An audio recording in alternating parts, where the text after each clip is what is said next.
Magandang umaga, Ate G.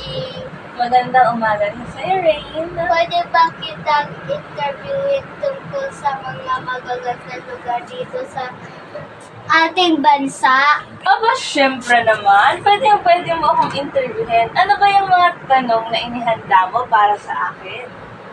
Ano-ano na po ba ang mga lugar na pupunta dito sa ating bansa?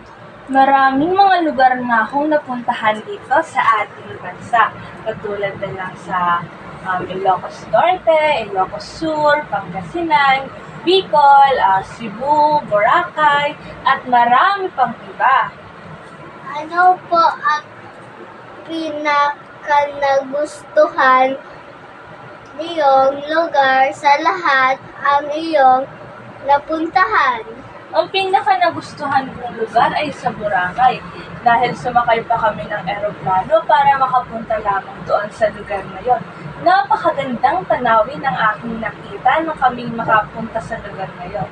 Merong mga puting buhangin, maraming mga activities na pwedeng gawin, maraming mga rock formations na makikita, at marami pang iba na tiyak na magugustuhan din ng ibang mga tao.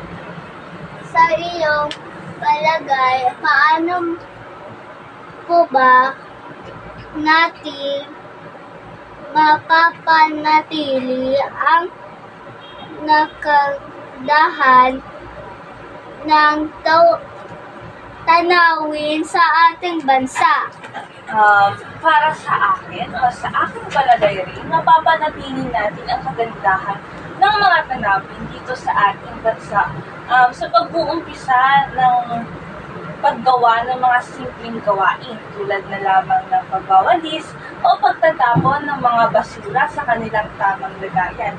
Sa simpleng paggawa ng mga bagay na iyon ay maiiwasan natin ang paglaganap ng polusyon, hindi lamang sa hangin, kundi pati na rin sa ating karagatan. Mapapanatili natin ang kagandahan nito at makakaroon tayo ng mahalimuyak at masarap na hangin sa ating kapaligiran.